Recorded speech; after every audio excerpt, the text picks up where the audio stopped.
關於李良汪議員關心個就業統計係點樣優化呢？未來呢，我哋有4個方面去優化嘅。第一個呢，就係我哋會針對嗰啲斜槓族啊，佢哋嗰個職業嗰個情況咧進行資料收集。第二呢，我哋呢係會同勞工局呢喺嗰個失業登記嗰度呢做好嗰啲配對，讓嗰啲行政資料同我哋嘅抽樣調查資料呢係進一步能夠結合起嚟嘅。第三呢，我哋會嘗試研究對於嗰啲喺澳門工作但唔係澳門居住嘅澳門居民，佢哋嘅狀況係點樣呢？我哋會嘗試去將佢整合收集呢啲資料，因為根據國際勞工組織嘅要求呢，只有喺嗰個地方居住嘅，同埋我哋係上門去收集嘅，佢唔喺澳門居住，又我哋冇辦法接觸到佢嘅，但係我哋會諗辦法喺統計上點去補翻呢一部分。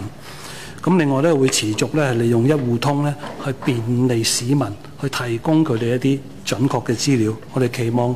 通過呢幾個方法之後咧，嗰啲統計資料嘅質量會進一步提升。